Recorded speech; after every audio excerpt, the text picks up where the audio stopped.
श्रोताओं नमस्कार। अमृत कलश के आज के इस कार्यक्रम में आप सभी का स्वागत। दोस्तों, भारतीय संविधान के नीति निर्देशक तत्वों में कहा गया है कि 6 से 14 वर्ष तक के बच्चों के लिए अनिवार्य एवं निःशुल्क शिक्षा की व्यवस्था की जाए। 1948 में डॉक्टर राधाकृष्णन की अध्यक्षता में विश्वविद्यालय शिक्षा आयोग का गठन हुआ। तभी से राष्ट्रीय शिक्षा नीति का निर्माण होना भी प्रारंभ हो गया। कोठारी आयोग की सिफारिशों पर आधारित 1968 में पहली बार महत्वपूर्ण बदलाव वाला प्रस्ताव इंदिरा गांधी के प्रधानमंत्री काल में पारित हुआ। अगस्त 1985 शिक्षा की चुनौती नामक एक दस्तावेज तैयार किया गया, जिसमें भारत के विभिन्न वर्गों ने अपनी शिक्षा संबंधी टिप्पणियां प्रस्तुत की और 1986 में भारत सरकार ने नई शिक्षा नीति 1986 का प्रारूप तैयार किया। इस नीति की सर्वाधिक महत्वपूर्ण विशेषता यह थी कि इसमें सारे देश के लिए एक समान शैक्षिक ढांचा को स्वीकार किया गया और अधिकांश राज्यों ने 10+2+3 की संरचना को अपनाया। इसे राजीव गांधी के प्रधानमंत्रित्व में जारी किया गया। इस नीति में 1992 में संशोधन प्रस्तुत किया गया। 2014 के आम चुनाव में चुनावी घोषणा पत्र में एक नवीन शिक्षा नीति बनाने का विषय शामिल किया गया। 2009 में मानव संसाधन विकास मंत्रालय ने नई शिक्षा नीति के लिए जनता से सलाह मांगना प्रारंभ किया। नई शिक्षा नीति 2020 भारत की शिक्षा नीति है, जिसे भारत सरकार द्वारा 29 जुलाई 2020 को घोषित किया गया। सन 1986 में जारी नई शिक्षा नीति के बाद भारत की शिक्षा नीति में यह पहला नया परिवर्तन है।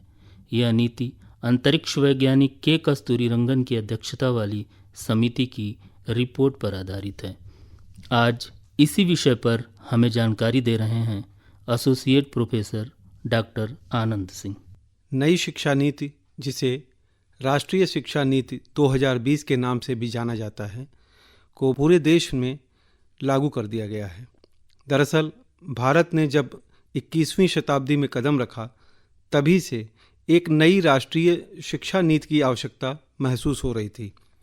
इसके पीछे सबसे महत्वपूर्ण कारण ये था कि हमारे युवा किस प्रकार वैश्विक स्तर पर अपनी राष्ट्रीय अस्मिता और अस्तित्व को बरकरार रखते हुए न केवल अपना उज्जवल करियर बनाएंगे, अपितु देश की साख को भी स्थापित करेंगे। आइए जानते हैं कि नई शिक्षा नीति में प्रमुख बातें क्या क्या हैं। सबसे पहले और अहम बात यह है कि 3 साल से 18 साल तक के बच्चों को शिक्षा का अधिकार कानून 2009 के अंतर्गत रखा गया है, जिसका उद्देश्य है सभी को उच्च शिक्षा प्रदान करना और 2025 तक पूर्व प्राथमिक शिक्षा यानी 3 से 6 वर्ष की आयु वाले बच्चों को सार्वभौमिक बनाना।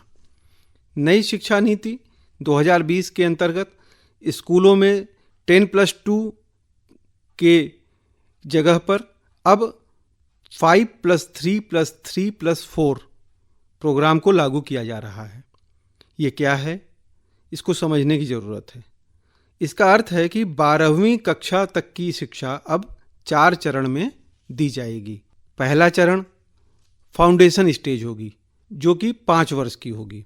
दूसरा चरण प्रिपरेटरी स्टेज, जो कि 3 वर्ष की होगी। तीसरा चरण मिडिल स्टेज, ये भी 3 वर्ष की होगी। और चौथा चरण सीनियर सेकेंडरी स्टेज, जो कि 4 वर्ष की होगी। फाउंडेशन स्टेज में प्ले स्कूल यानी प्री प्राइमरी स्कूल से कक्षा 2 तक की शिक्षा होगी। बच्चा पहले 6 साल में दाखिला लेता था और अब 3 वर्ष की उम्र में ले लेगा। इस स्टेज में कोई परीक्षा वगैरह नहीं होगी। प्रिपरेटरी स्टेज कक्षा 3 से शुरू होकर कक्षा 5 तक चलेगी। इस स्टेज में क्षेत्रीय भाषा में भी शिक्षा प्रदान की जाएगी।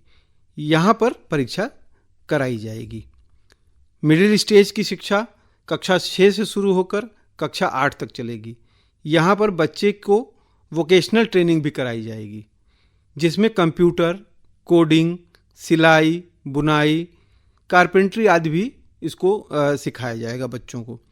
सेकेंडरी या सीनियर सेकेंडरी स्टेज में बच्चा कक्षा 9, 10, 11 और 12वीं की कक्षा पढ़ेगा। यहाँ पर पूर्व में संचालित साइंस, कॉमर्स और आर्ट्स की जो स्ट्रीम होती थी, उसको अब ख़त्म करके हटा करके मल्टीपल सब्जेक्ट का प्रावधान किया गया है। अर्थात बच्चा जो भी विषय चाहे वो पढ़ सकता है।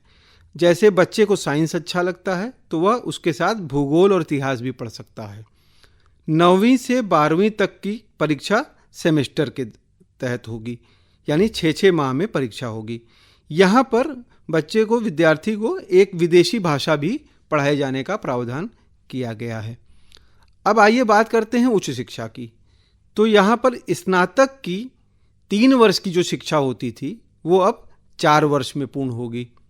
प्रत्येक वर्ष हेतु प्रमाण पत्र अलग अलग प्रदान किया जाएगा।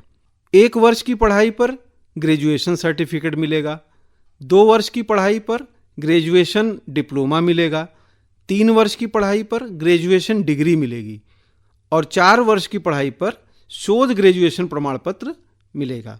यहाँ फ़ायदा ये है कि विद्यार्थी अगर बीच में पढ़ाई छोड़ देता है तो भी कोई न कोई प्रमाण पत्र उसे अवश्य मिलेगा। साथ ही वह बाद में अगर आगे पढ़ना चाहता है तो वह आगे की पढ़ाई वहीं से शुरू करेगा जहाँ से उसने पढ़ाई छोड़ रखी है। पोस्ट ग्रेजुएट यानी स्नातकोत्तर की अगर बात करें तो यह अब 1 अथवा 2 वर्ष का होगा। आप 1 या 2 वर्ष का पीजी कर सकते हैं। यदि आपने 3 वर्ष का ग्रेजुएशन किया है तो आपको 2 वर्ष का पीजी यानी स्नातकोत्तर करना होगा, और यदि आपने 4 वर्ष का ग्रेजुएशन किया है तो आपको 1 वर्ष का पोस्ट ग्रेजुएशन यानी स्नातकोत्तर करना होगा। नई शिक्षा नीति के तहत पीएचडी अब कुल 4 वर्ष की होगी। दोस्तों, भारत सरकार चाहती है कि शिक्षा क्षेत्र में जो सकल घरेलू उत्पाद का जो 6% हिस्सा है वो सार्वजनिक व्यय करने का उस पर लक्ष्य रखा गया है। यहाँ पर शिक्षा का आशय मात्र स्कूली शिक्षा से नहीं होता, बल्कि इसमें कला, संस्कृति, खेल आदि का जो क्षेत्र है वो भी शामिल है। वर्तमान नई शिक्षा नीति में सरकार ये चाहती है कि बच्चे का कौशल विकास उसके रुचि के क्षेत्र के हिसाब से हो। नई शिक्षा नीति में शिक्षक की शिक्षा और प्रशिक्षण प्रक्रियाओं के उस पर जो सुधार की बात है उस पर भी जोर दिया जा रहा है। प्रशिक्षण आदि में काफ़ी काम किया जा रहा है।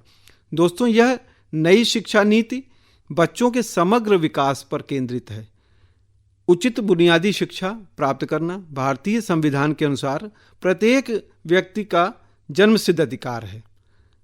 वर्ष 2030 तक भारत के प्रत्येक नागरिक को उसका यह अधिकार दिलाना ही इस नई शिक्षा नीति 2020 का परम उद्देश्य है।